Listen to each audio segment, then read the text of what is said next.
नमस्कार। एक और टिप्पणी के साथ मैं अतुल चौरसिया। चौमासा बीत चुका था, चारों तरफ त्योहारी माहौल था। एक ओर दुर्गा पूजा और दशहरा की बमचक, दूसरी ओर डंकापति की इवेंट बाजियों से पूरा आर्यावर्त सराबोर था। दरबार भी त्योहारों की मस्ती में था। धृतराष्ट्र की दिलचस्पी रावण और महिषासुर में थी। संजय की दिलचस्पी आर्यावर्त में चल रही उठापटक में थी।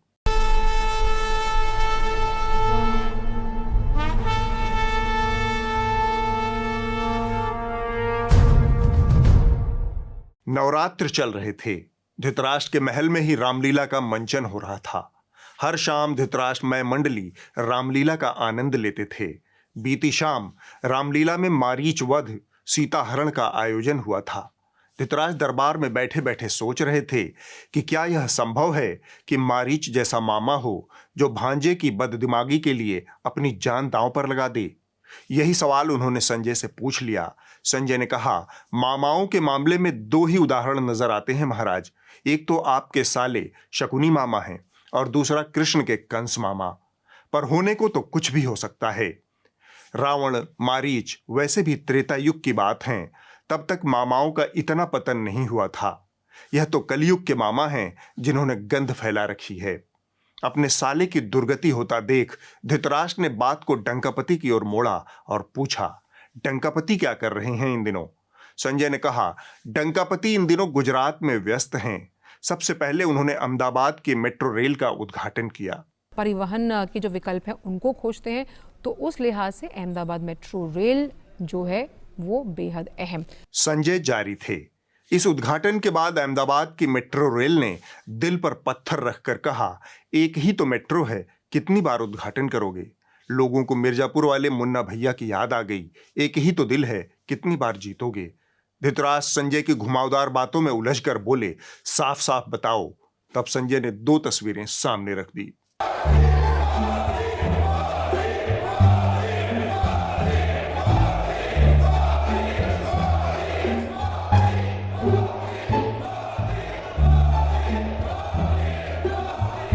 परिवहन के जो विकल्प हैं उनको खोजते हैं, तो उस लिहाज से अहमदाबाद मेट्रो रेल जो है वो बेहद अहम। यह सुनकर धृतराष्ट्र ने बोला, कुछ तो जरूर होगा संजय। यूं ही डंकापति एक ही रेल का उद्घाटन बार बार नहीं करेंगे।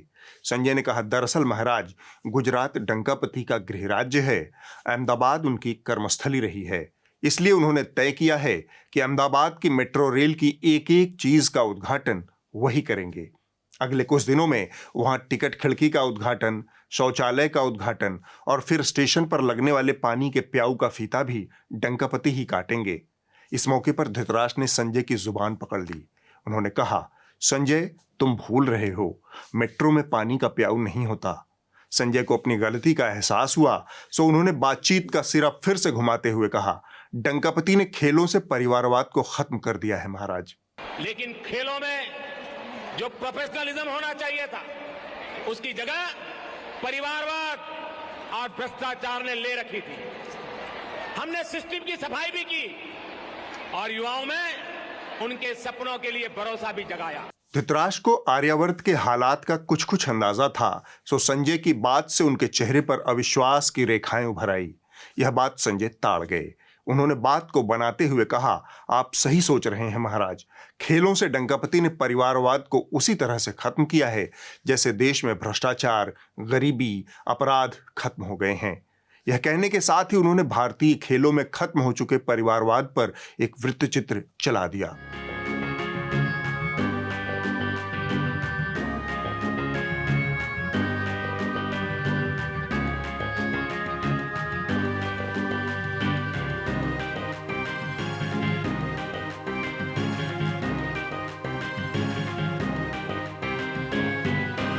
धृतराष्ट्र इस मौके पर चुप नहीं रह सके।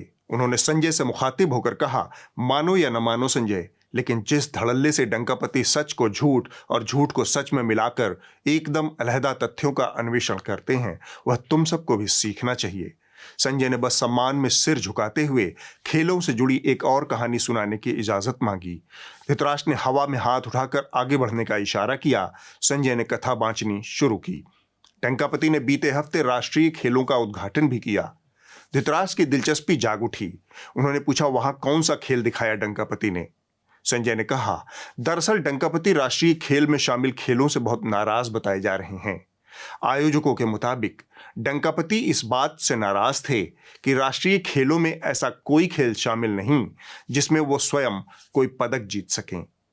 धृतराष्ट्र की उंगलियों में बेचैनी वाली हरकत हुई। संजय ने अपनी बात जारी रखी। आयोजकों ने बीच का रास्ता निकालते हुए फैसला किया कि डंकापति को मंच पर मशाल गाड़ने की प्रतियोगिता का विजेता घोषित कर दिया जाए, लेकिन वहां पर भी थोड़ी सी गफलत हो गई। मंच पर कई सारे प्रतियोगी मशाल गाड़ने के लिए पहुंच गए। इंटरनेशनल एथलीट्स मौजूद हैं। आइए जोश के साथ स्वागत करते हैं mister Neeraj Chopra, miss PV Sindhu, mister Ravi Dahiya, miss Mirabai Chanu, mister Gagan Narang, miss Anju Bobby George और मिस्टर दिलीप तिर्के का। और ये है मार्च ऑफ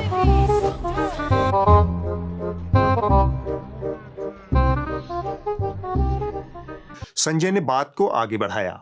इस मौके पर आयोजकों के लिए बड़ी असहज स्थिति पैदा हो गई।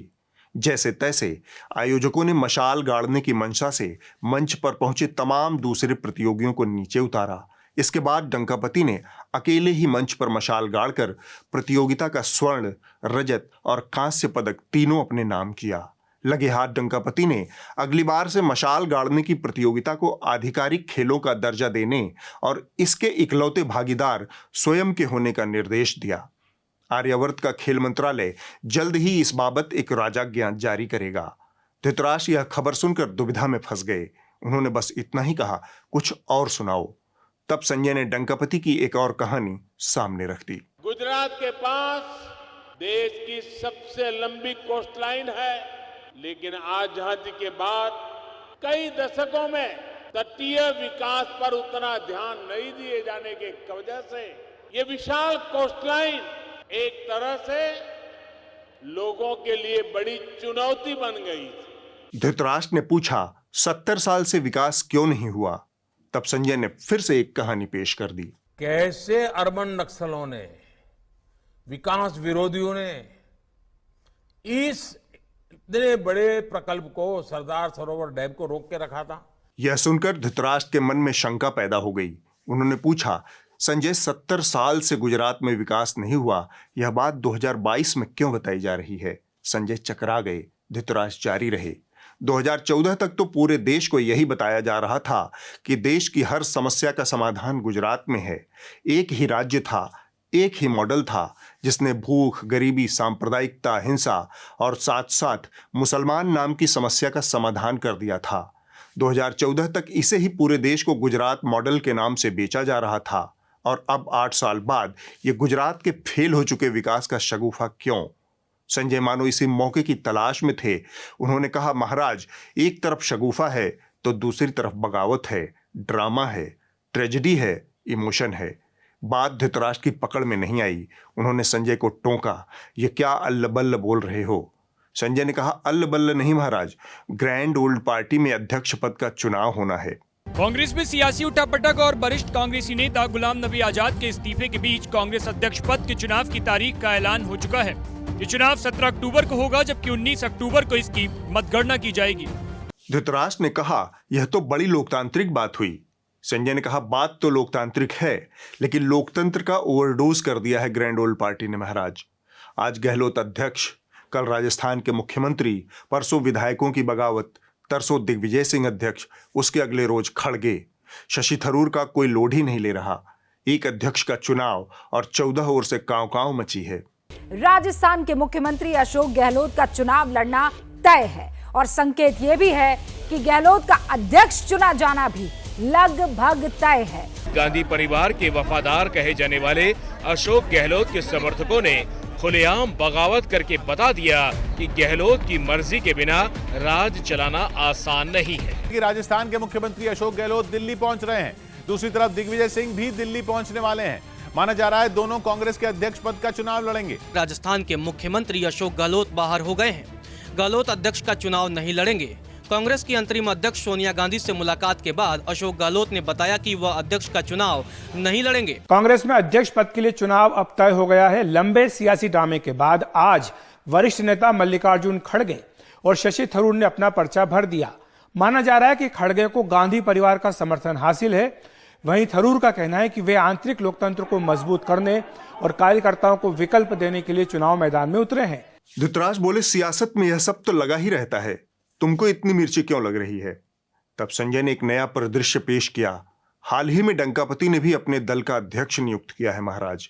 न कचकच न झिकझिक, अंधियारे में सिंदूरदान की तरह नड्डा को अड्डा पर बिठा दिया गया।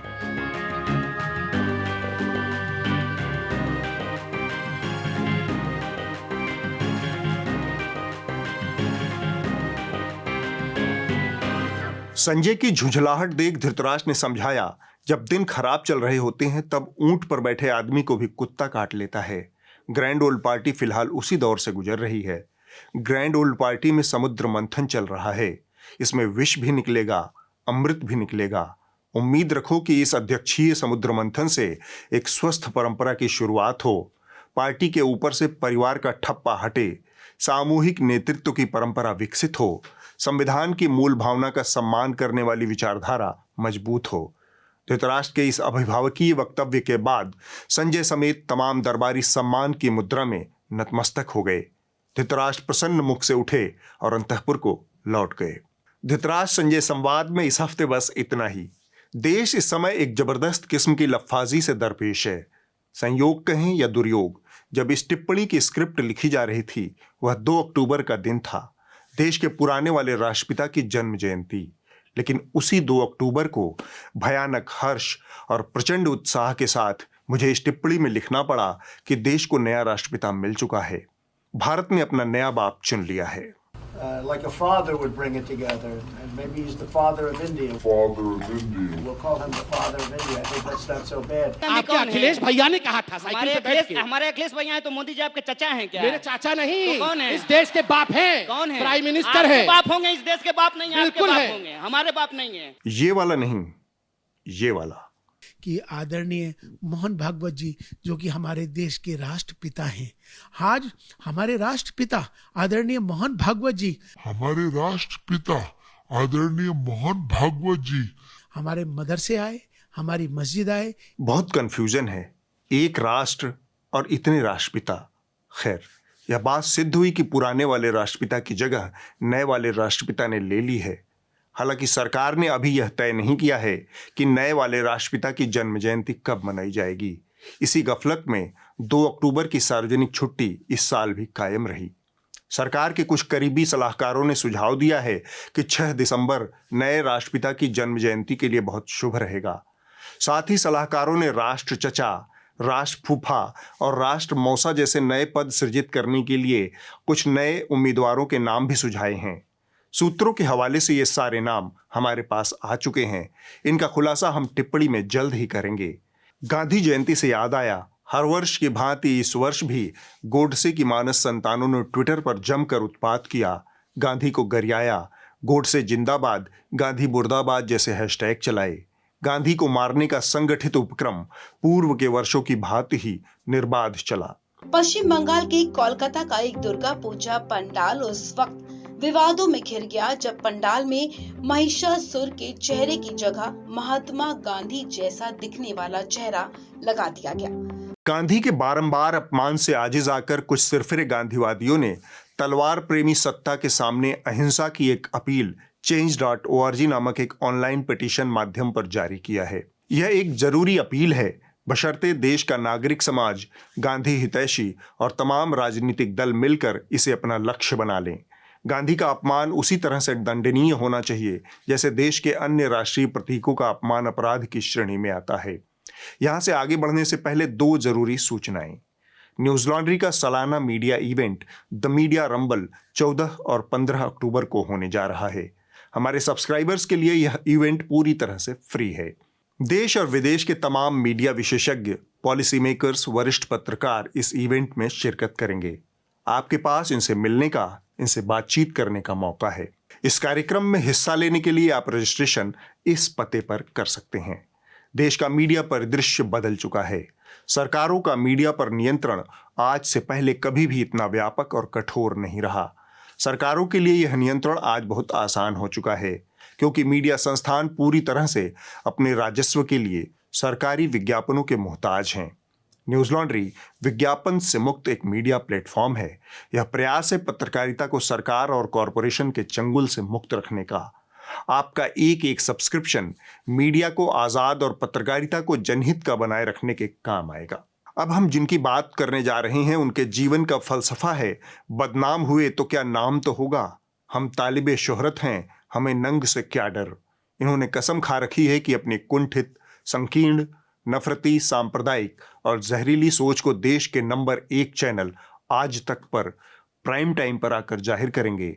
बदले में लानत मलानत होगी, साथ में टीआरपी मिलेगी और बोनस में साहब का इंटरव्यू मिलेगा। पहली बात, ये मुस्लिम युवा आखिर गरबा पंडालों में जाना क्यों चाहते हैं और क्या इसके पीछे लव जिहाद का मकसद हो सकता है? और बड़ी बात यह है कि इन गरबा पंडालों में मुस्लिम लड़के ही क्यों जा रहे हैं, मुस्लिम लड़कियां क्यों नहीं जा रही?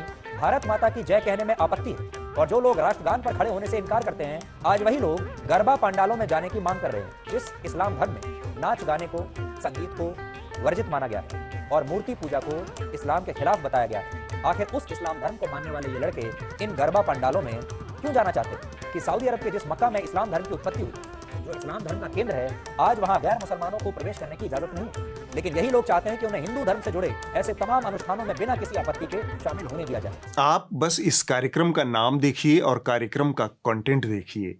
शो का नाम ब्लैक एंड व्हाइट और कंटेंट हम ये नहीं कहते, हम वो नहीं कहते, लेकिन हम ये कहना चाहते हैं, लेकिन हम वो कहना चाहते हैं।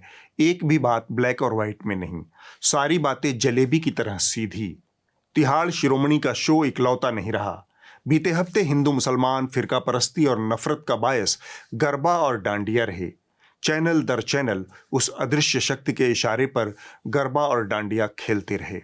मैंने तो सुना था कि इस्लाम में संगीत और नृत्य की पाबंदी है, तो गरबा पंडाल में जाना ही क्यों? लेकिन नवरात्र में होने वाले गरबा डांस या फिर डांडिया का धर्म जरूर ढूंढा जा रहा है कि हिंदू धर्म से जुड़े गरबा कार्यक्रम में अवांछित व्यक्ति ना जाए। लेकिन क्या अब लड़कियों को गरबा नाचते वक्त, गरबा मनाते वक्त, नवरात्रि मनाते वक्त ये भी सोचना पड़ेगा कि कौन उनके आसपास है और कहीं तस्वीर तो नहीं ले रहा? मीडिया ने चलाया है वहाँ पर, जबरदस्ती नाम छिपाकर किसी को घुसवाया है पंडाल में। मीडिया ने तस्वीरें लेकर, मीडिया ने तस्वीरें दिखाई है कि ये हो रहा है। और आप लोग ये जो ऑस्ट्रिच लाइक अप्रोच चाहते हैं ना मीडिया से, बार बार आकर ये दलीलें देते हैं, हिंदू मुसलमान करते हैं, हिंदू मुसलमान करते हैं। सऊदी अरब के जिस मक्का में इस्लाम धर्म की उत्पत्ति हुई, जो इस्लाम धर्म का केंद्र है, आज वहां गैर मुसलमानों को प्रवेश करने की इजाजत नहीं है। लेकिन यही लोग चाहते हैं कि उन्हें हिंदू धर्म से जुड़े ऐसे तमाम अनुष्ठानों में बिना किसी आपत्ति के शामिल होने दिया जाए। ये सारे चैनल रेडियो रवांडा का भारतीय संस्करण है। ये एक बड़ी आबादी को हिंसा, मारकाट और नफरत की आग में झोंकने पर आमादा हैं। जब सारे चैनल एक ओर से नफरत के व्यापार में संलिप्त हैं, तब एक चैनल का जिक्र मैं खास तौर पर करना चाहता हूं, न्यूज नेशन। जी हां, आपने सही पहचाना, यही वाला। अब जनरल बिपिन रावत की बात कर लें हम, तो जनरल बिपिन रावत की बात करते करते मेरे दिमाग से जितनी बार मैं उनसे मिला हूं, उसका जो सेंटिमेंट है ना, वो मेरे दिमाग से नहीं निकल रहा। और मैं सिर्फ दर्शकों को यही कहना चाहता हूं कि हमने एक ऐसा जर्नलिस्ट खो दिया है जो थिंकिंग जनरल था। यह चैनल मानवता की रक्षा में संलिप्त है। इसने अपने जीवन का एकमेव मकसद बना लिया है, किसी भी कीमत पर धरती और मानवता को बचाना है। इसके लिए यह चैनल भारी से भारी कुर्बानी देने को तैयार है। आप बस एक झलक देखिए। रूस में कोरोना की तरह ही चमगादड़ों में एक नया वायरस का पता चला है। जी हाँ, ये दावा किया जा रहा है कि ये कोरोना का बाप है। तो क्या एक बार फिर से कोरोना से और बड़ी महामारी की दस्तक हो सकती है? कोविड वैक्सीन को गटक जाएगा और डकार भी नहीं लेगा। इंसानों पर भी कब्जा कर सकता है कोरोना का बाप। रूसी चमगादड़ों में मिला है नया कोरोना वायरस। चमगादड़ों से फैलता है खोजता टू, जो कि इंसानों के लिए है खतरनाक। मानवता की रक्षा में न्यूज नेशन का यह शो बेहद संवेदनशील और यादगार रहेगा। पूरी दुनिया लंबे अरसे से कोरोना के उद्गम, उसके घर बार का पता, उसके नातेदार रिश्तेदारों को ढूंढ रही है, ताकि उसके घराने आदि का पता लगाकर जल्द से जल्द इसका सही इलाज ढूंढा जा सके। अब न्यूज नेशन ने कोरोना के बाप को खोज लिया है। उम्मीद है जल्द ही कोरोना के बाप से पूछताछ होगी और कोरोना का सही इलाज ढूंढा जा सकेगा। बेरोजगारी और महंगाई के दौर में न्यूज नेशन एक और काम बहुत अच्छे से कर रहा है। आसमान से हीरा बरसेगा और धरती पर हर आदमी अरबपति बन जाएगा।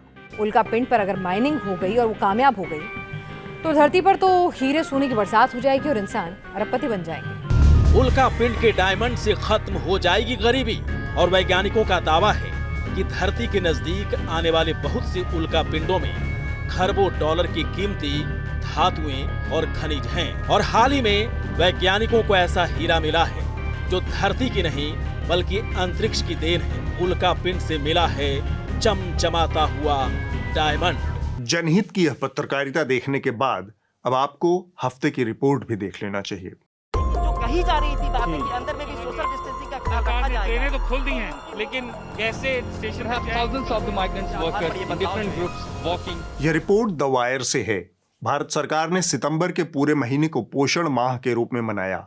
यह बच्चों को कुपोषण की समस्या से निपटने के लिए चलाया गया अभियान था। इसे आंगनवाड़ी केंद्रों के जरिए अमलीजामा पहनाने की नीयत थी। सरकारी आंकड़े बताते हैं कि साल 2020 से लेकर 2021 के बीच देश में बच्चों में कुपोषण की समस्या बहुत तेजी से बढ़ी है। इसमें लगभग 91% की बढ़ोतरी हुई है।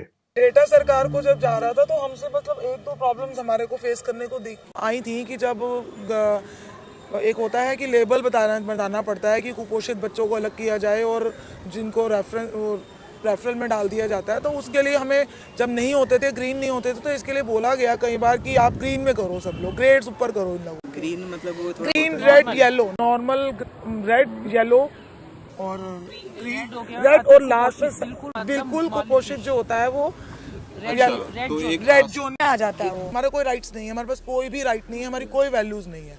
हमसे अगर कहा जाएगा कि जिनके पास आधार कार्ड नहीं है इनको खाना नहीं देना, ये तो हमारा डिसीजन है ना सर कि खाना उसको जरूरत है कि नहीं है। एक है कि आधार सब लोगों के पास नहीं है अभी फिलहाल, पर जो लेबर क्लास फैमिलीज है उनके पास आधार बेचारे के पास नहीं है, तो उनको खाना नहीं देना। अगले हफ्ते होगी एक और टिप्पणी। नमस्कार।